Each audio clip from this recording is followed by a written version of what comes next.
বাংলাদেশের উপানুষ্ঠানিক শিক্ষা ক্ষেত্রে বিভিন্ন বেসরকারি প্রতিষ্ঠান বা এনজিও এর ভূমিকা সম্পর্কে আজকে আমরা জানব।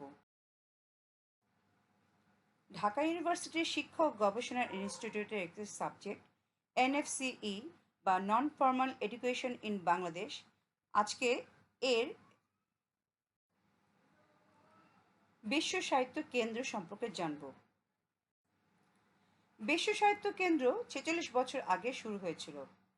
একটি ক্ষুদ্র পাঠচক্রের মধ্য দিয়েই ১৯৭৮ সালে শুরু হয়েছিল বিশ্ব সাহিত্য কেন্দ্রের পথ চলা। ঢাকা কলেজের পেছনে শিক্ষা সম্প্রসারণ কেন্দ্রের বর্তমানে নায়েম ছোট্ট মিলনায়নটিতে ওই পাঠচক্রটি শুরু হয় বছরের একেবারে শেষের দিকে। সদস্য ছিলেন মাত্র ১৫ জন। সেই পাঠচক্রে ঠিক হয় যে প্রতি সপ্তাহে তারা প্রত্যেকে একটি নির্ধারিত বই বাড়িতে নিয়ে পড়বেন। পরের সপ্তাহে নির্ধারিত দিনে সেখানে এসে ওই বই নিয়ে আলোচনা হবে। ৫ বছর পর এই পাঠচক্রের সাফল্য দেখে এটি স্কুল, কলেজ আর বিশ্ববিদ্যালয়ের মতো সর্বত্র ছড়িয়ে দেওয়ার কথা ভাবতে শুরু করলেন প্রতিষ্ঠাতা আবদুল্লাহ আবু সাইদ। লক্ষ্য ও উদ্দেশ্য: আলোকিত মানুষ চাই। এই স্লোগান নিয়ে কাজ করে চলেছে বিশ্ব সাহিত্য কেন্দ্র। সারা দেশে সবখানে আলোকিত মানুষ, যারা জাতীয় জীবনে বিভিন্ন অঙ্গনে শক্তিমান নেতৃত্ব দিয়ে এই জাতিকে সমৃদ্ধির পথে এগিয়ে নিয়ে যাবে। গড়ে তোলা জাতীয় শক্তি হিসেবে তাদের সংঘবদ্ধ করা এবং এর পাশাপাশি জাতীয় চিত্রের সামগ্রিক আলোকায়ন ঘটানোই বিশ্ব সাহিত্য কেন্দ্রের লক্ষ্য। সারা দেশের সবখানে উৎসুক, অনিসন্ধুৎসু, উজ্জ্বল ও প্রতিভাবান ছেলেমেয়েদের তাদের স্কুল, কলেজ, বিশ্ববিদ্যালয়গুলো থেকে বেছে নিয়ে তাদের মানব সভ্যতার শ্রেষ্ঠ বইগুলো পড়িয়ে তাদের চেতনা জগৎ বিকশিত করে এবং এর পাশাপাশি নানা ধরনের সাংস্কৃতিক, সামাজিক কার্যক্রম ও সাহিত্যিক কর্মসূচি, প্রতিযোগিতা, শ্রেষ্ঠ চলচ্চিত্র দর্শন, শ্রেষ্ঠ সঙ্গীত, শ্রবণ, ভ্রমণ ইত্যাদি কর্মসূচির মাধ্যমে কৈশোর ও তারুণ্যের দিনগুলোতে তাদের হৃদয়কে স্নিগ্ধ, সজীব, উৎকর্ষময় করে তোলে। আলোকিত, সমৃদ্ধ ও উন্নত মূল্যবোধ সম্পন্ন মানুষ হিসেবে গড়ে তোলার স্বপ্ন দেখে বিশ্ব সাহিত্য কেন্দ্র। তখন ঢাকা কলেজের শিক্ষক আবু সাইদ শিক্ষকতার চাকরিতে ইস্তফা দিয়ে নতুন একটি প্রতিষ্ঠান গড়ার কাজে হাত দিলেন, যেটি কিশোর তরুণদের মাঝে সাহিত্য ও সংস্কৃতির বার্তা নিয়ে যাবে। বিশ্ব সাহিত্য কেন্দ্রের শুরু সম্পর্কে বলতে গিয়ে আবদুল্লাহ আবু সাইদ লিখেছেন, আমি শিক্ষক মানুষ। একজন শিক্ষক যেভাবে এমন পরিস্থিতির জবাব দেওয়ার কথা ভাবতে পারেন, আমি সেভাবেই ভাবলাম। প্রথমে আমাদের ভাবতে হয়েছিল কি কি উপায়ে আমাদের কিশোর তরুণদের চিত্তকে আলোকিত করে বড় জীবনের স্বপ্ন ও আদর্শ উদ্বুদ্ধ করে তোলা যায়। আমাদের মনে হয়েছিল দুইটি ব্যাপার এই লক্ষ্যে বড় অবদান রাখতে পারে। এক, তাদের মন বয়সের উপযোগী শ্রেষ্ঠ ও অনিত্য সুন্দর বইগুলো পড়িয়ে তাদের জীবনকে অনুভূতিময়, সুন্দর ও উচ্চ মূল্যবোধ সম্পন্ন করে তোলা। দুই, পড়ার পাশাপাশি সুস্থ সাংস্কৃতিক কর্মসূচির ভেতর দিয়ে তাদের বড় করে তোলা। ধরন: এটি একটি নিবন্ধিত জনকল্যাণ ট্রাস্ট। সাংগঠনিক কাঠামো: সামাজিকভাবে স্বীকৃত ৯ জন বিশিষ্ট ব্যক্তি নিয়ে ট্রাস্টি বোর্ড নীতিমালা প্রণয়ন ও দিক নির্দেশনা দিয়ে থাকেন। বহুমুখী প্রতিভার অধিকারী, জাতীয়ভাবে অভিনন্দিত শিক্ষক ও শিক্ষাবিদ, লেখক, টেলিভিশন ব্যক্তিত্ব, পরিবেশ ও সামাজিক আন্দোলনকারী, সফল সংগঠক, আদর্শবাদী ও স্বপ্নদ্রষ্টা। অধ্যাপক আবদুল্লাহ আবু সাইদ, সাহিত্য কেন্দ্রের প্রতিষ্ঠাতা ও প্রধান নির্বাহী। ২৯০ কর্মী এবং ৮,৩৫০ জন স্বেচ্ছাসেবক। ৩ মাস পর পর ট্রাস্টি বোর্ডের সভা হয়। এছাড়াও ক্রয় কমিটি রয়েছে, টেন্ডার কমিটি, জনবল নিয়োগ কমিটি সহ একাধিক কমিটি রয়েছে। দেশভিত্তিক উৎকর্ষ কার্যক্রম বা শাখাভিত্তিক কর্মসূচি: বাংলাদেশে যেখানেই একসঙ্গে ২টি বা ৩টি স্কুল ও ১টি বা ২টি কলেজ রয়েছে, সেখানে গড়ে উঠেছে বিশ্ব সাহিত্য কেন্দ্রের শাখা। এসব শাখায় ২ ধরনের কাজ চলে। যেমন ষষ্ঠ থেকে দ্বাদশ শ্রেণী। এই ৭ শ্রেণীর সদস্যরা প্রতি বছর তাদের মন ও বয়সের উপযোগী ১৬টি সুন্দর, রুচিসম্মত ও উন্নত মানের বই পড়ার সুযোগ পায়। বই পড়াকে উৎসাহিত করার লক্ষ্যে সদস্যদের জন্য রয়েছে পুরস্কারের পর্যাপ্ত ব্যবস্থা। ২২ সপ্তাহ স্থায়ী এই কর্মসূচির মধ্য দিয়ে যারা 7টি বই পড়ে তাদের পায় স্বাগত পুরস্কার, 10টি বই পড়ুরা পায় শুভেচ্ছা পুরস্কার, 13টি বই পড়লে মেলে অভিনন্দন পুরস্কার এবং সবকটি বই পড়লে পাওয়া যায় বিশ্ব সাহিত্য কেন্দ্র পুরস্কার। পুরস্কার হিসেবেও বই প্রদান করা হয়। এভাবে জীবনের সূচনা লগ্নে তারা হৃদয়বান, মননশীল ও আনন্দময় মানুষ হিসেবে বিকশিত হবার সুযোগ পেয়েছে। 2002 সাল পর্যন্ত সারা দেশে এই কর্মসূচির শাখা ছিল 1100টি। পট পরিবর্তন 2004 সালে এসে দেশভিত্তিক উৎকর্ষ কার্যক্রম হুবহু একই আদলে স্কুল কলেজের বাইরে থেকে স্থানান্তরিত হয়ে যায় স্কুল কলেজের ভেতরে। শুরু হয় আলাদা আলাদা স্কুল কলেজকে কেন্দ্র করে এই কার্যক্রম। স্কুল কলেজগুলোর প্রধান শিক্ষক ও অধ্যক্ষ অভিভাবকত্বে প্রতিটি শিক্ষা প্রতিষ্ঠানে একজন যোগ্য ও সংস্কৃতিমনা শিক্ষক অধ্যাপকের নেতৃত্বে নতুন চরিত্র নিয়ে শুরু হয় এটি। বর্তমানে দেশে 2100 স্কুল ও কলেজে কর্মসূচিটি চলছে। মোট পাঠক সংখ্যা 2,17,000। স্কুল ও কলেজ ভিত্তিক কর্মসূচি। স্কুল কলেজের ছাত্রছাত্রীদের জন্য বই পড়ার পাশাপাশি পর্যাপ্ত সাংস্কৃতিক কর্মকাণ্ডের ব্যবস্থা করে তোলে এই কর্মসূচি।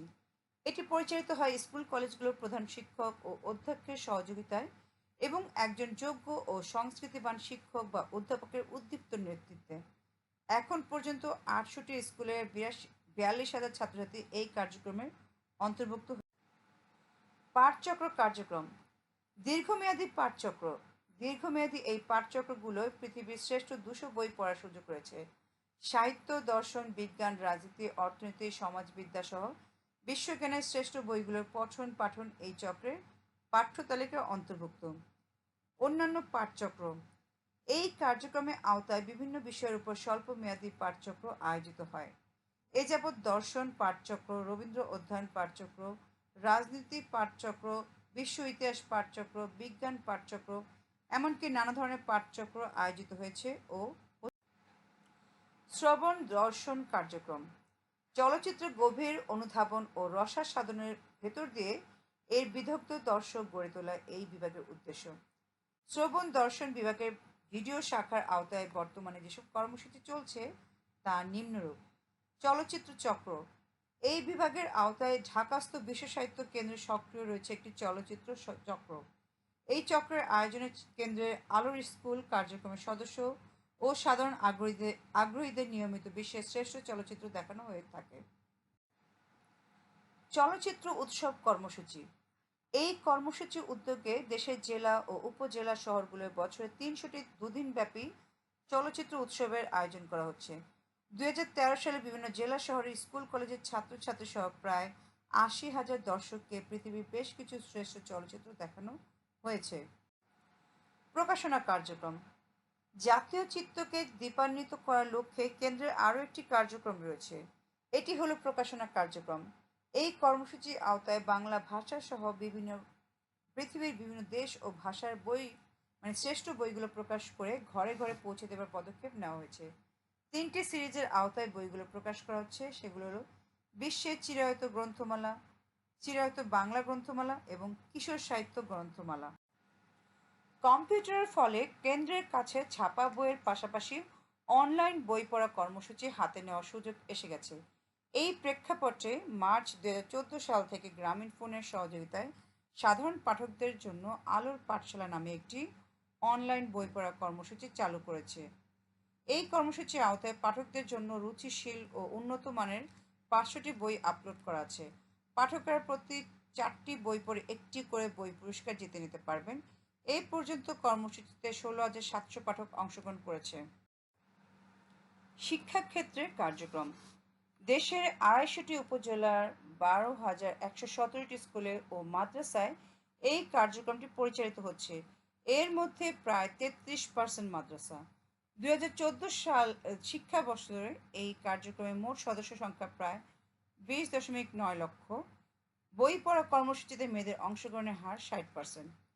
পাঠ্যাভ্যাস উন্নয়ন কার্যক্রম এই মুহূর্তে কেন্দ্রের বৃহত্তম কার্যক্রম। 2010 সাল থেকে 17 সাল পর্যন্ত প্রায় 83 লক্ষ ছাত্রছাত্রীর পাঠ্যাভ্যাস উন্নয়ন কর্মসূচির সুবিধা পেয়েছে। ভবিষ্যতে দেশের সকল স্কুল ও মাদ্রাসায় সম্প্রসারিত হওয়ার উজ্জ্বল সম্ভাবনা রয়েছে এই পাঠ্যাভ্যাস কর্মসূচি। এই কর্মসূচির মাধ্যমে যেসব সুযোগ সৃষ্টি হচ্ছে সেগুলো হলো প্রকল্পভুক্ত সকল মাধ্যমিক শিক্ষা প্রতিষ্ঠানে ষষ্ঠ থেকে দশম শ্রেণী পর্যন্ত ছাত্রছাত্রীদের মধ্যে বই পড়ার জন্য অনুকূল পরিবেশ, বয়স ও মন উপযোগী সুন্দর সুখপাঠ্য এবং উচ্চতর মূল্যবোধ সম্পন্ন বাংলা ও ইংরেজি বই পড়ার অভ্যাস।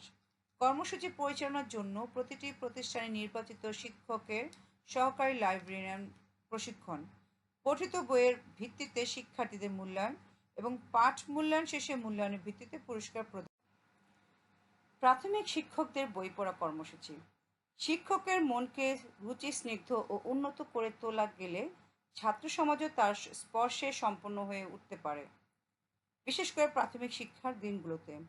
এই লক্ষ্য সামনে রেখে 2010 সাল থেকে প্রাথমিক শিক্ষা অধিদপ্তরের সঙ্গে যৌথ উদ্যোগে প্রতি বছর দেশের 67 পিটিআই এর 12,000 প্রশিক্ষণার্থী সবার জন্য 12টি করে বই পড়ানোর কর্মসূচি হাতে নেওয়া হয়েছে। বই পড়ার প্রাপ্তি হিসেবে পরীক্ষার নম্বর ছাড়াও অংশগ্রহণকারীদের বই উপহার পাবার সুযোগ রয়েছে। অনুপ্রেরণামূলক, কল্পনা সমৃদ্ধ ও চিত্তাকর্ষক এই উপন্যাস ও গল্পের বইগুলো শিক্ষকদের ও তাদের ভবিষ্যৎ শিক্ষার্থীদের মনকে প্রভাবিত করবে এই আশা কেন্দ্রে রয়েছে। ভ্রাম্যমাণ লাইব্রেরি। ভ্রাম্যমাণ লাইব্রেরির দৃষ্টিনন্দন গাড়িগুলো 7টি আলাদা আকারের। এগুলোতে থাকে যথাক্রমে 4,000, 6,000, 8,000, 11,000 ও 17,000 বই। প্রতিটি লাইব্রেরি প্রতি সপ্তাহে শহর ও গ্রাম এলাকার গড়ে 40টি এলাকায় গিয়ে আধ ঘন্টা থেকে 2 ঘন্টা পর্যন্ত সদস্যদের মধ্যে বই দেওয়া নেওয়া করে। সপ্তাহের কোন দিনে কটার সময় কোন গাড়ি কোন এলাকায় কোথায় যাবে তা আগে থেকেই ঠিক করা আছে। 1999 সালে ভ্রাম্যমাণ লাইব্রেরি প্রথমে চালু হয় দেশের 4টি বড় শহরে ঢাকা, চট্টগ্রাম, খুলনা ও রাজশাহীতে। এরপর বড় হয়ে আজ ভ্রাম্যমাণ লাইব্রেরি 2022 সালে দেশের 64টি জেলার মোট 300টি উপজেলার 3,200 লোকালয়ের কার্যক্রম পরিচালনা করছে, অর্থাৎ 3,200 ছোট লাইব্রেরির কাজ করছে। এই লাইব্রেরিগুলোর বর্তমান সদস্য সংখ্যা 3,30,000। কেন্দ্র লাইব্রেরি। ভ্রাম্যমাণ লাইব্রেরি আন্দোলন ও সাংস্কৃতিক কর্মকাণ্ড আজ ছড়িয়ে পড়েছে সারা দেশে, স্কুল, কলেজে, বিশ্ববিদ্যালয়ে, পাড়ায়, লোকালয়ে।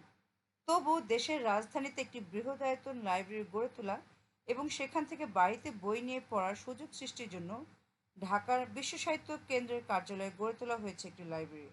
এরই মধ্যে এই লাইব্রেরিতে সংগৃহীত হয়েছে প্রায় 2 লক্ষ বই। বছরে প্রায় 10,000 পাঠক পাঠিকা এই লাইব্রেরির গ্রন্থ ভাণ্ডার ও পাঠ কক্ষ ব্যবহার করে উপকৃত হন। আলোর স্কুল। আলোর স্কুল হলো স্কুল ও কলেজ ভিত্তিক উৎকর্ষ কার্যক্রমগুলোর উচ্চতর, ব্যাপকতর ও উৎকর্ষময় পর্যায়। এই কর্মসূচিটির ভেতর দিয়ে উদার দৃষ্টিসম্পন্ন উন্নততর মানুষেরা বড় সংখ্যায় বিকশিত হবে। এই আলোর স্কুলের ফটোগ্রাফি কোর্সও আছে, এছাড়াও রয়েছে আবৃত্তি সংঘ। এখানে ফটোগ্রাফি কোর্সের একটি পোস্টার বা আমন্ত্রণপত্রের মতো আছে, যেখানে আমরা আরেকটি আলোর স্কুল দেখছি, যেখানে পশ্চিমে রবি বা রবীন্দ্রনাথ বা নজরুল তাদেরকে নিয়ে কোনো প্রোগ্রাম হলে, অনুষ্ঠান হলে সেটারও আরেকটা নিমন্ত্রণপত্র বা প্লাকার্ড টাইপের। এখানে আলোকিত মানুষরাই স্লোগান নিয়ে বিশ্ব সাহিত্য কেন্দ্রের 40 বছর পূর্তি উৎসবের আয়োজিত র্যালি। অর্জন। বিশ্ব সাহিত্য কেন্দ্র বাংলাদেশের একটি সামাজিক সংগঠন যার মূল লক্ষ্য কিশোর ও যুব সমাজকে আলোকিত মানুষ হিসেবে গড়ে তোলা। এই সংগঠনের মূল কৌশল হল গ্রন্থ পাঠের মাধ্যমে তরুণদের সঠিক পথে পরিচালিত করা। এর মূল কার্যালয় ঢাকার বাংলা মোটর এলাকায় অবস্থিত, তবে দেশব্যাপী শাখা ছড়িয়ে রয়েছে। মানুষ তার স্বপ্নের সমান বড়, এই স্বপ্ন নিয়েই বর্তমানে সারা দেশে প্রায় 17 লক্ষাধিক ছাত্রছাত্রী বই পড়া কর্মসূচির সাথে জড়িত। এছাড়াও জ্ঞানের বিভিন্ন শাখার আনন্দময় চর্চা ও উৎকর্ষের জন্য কেন্দ্রে রয়েছে সুবিশাল গ্রন্থাগার, চিত্রকলা প্রদর্শনী কক্ষ, চলচ্চিত্র প্রদর্শনের কক্ষ, গান ও সঙ্গীতের আর্কাইভ সহ আরও অনেক কিছু। সারা দেশব্যাপী লাইব্রেরির প্রায় 56টি ভ্রাম্যমাণ গাড়ি আছে। আবদুল্লাহ আবু সাইদ রেমন ম্যাগসেসে ও ইউনেস্কোর যা আমস পুরস্কারে ভূষিত হন। আজকে ক্লাসটি এখানেই সমাপ্ত করছি। আশা করছি বিশ্ব সাহিত্য কেন্দ্র সম্পর্কে তুলনামূলকভাবে কিছুটা ধারণা পাওয়া গেছে, এবং আমি সংক্ষিপ্ত আকারেই এই ভিডিওটি আজকে তৈরি করেছি। যদি কারো উপকার আসে তাহলে আমার এই কষ্ট সার্থক হবে। চাইলে সাবস্ক্রাইব করতে পারো, লাইক করতে পারো, কমেন্ট করতে পারো। আগামী ক্লাসে আমন্ত্রণ জানিয়ে আজকে শেষ করছি। আল্লাহ হাফেজ।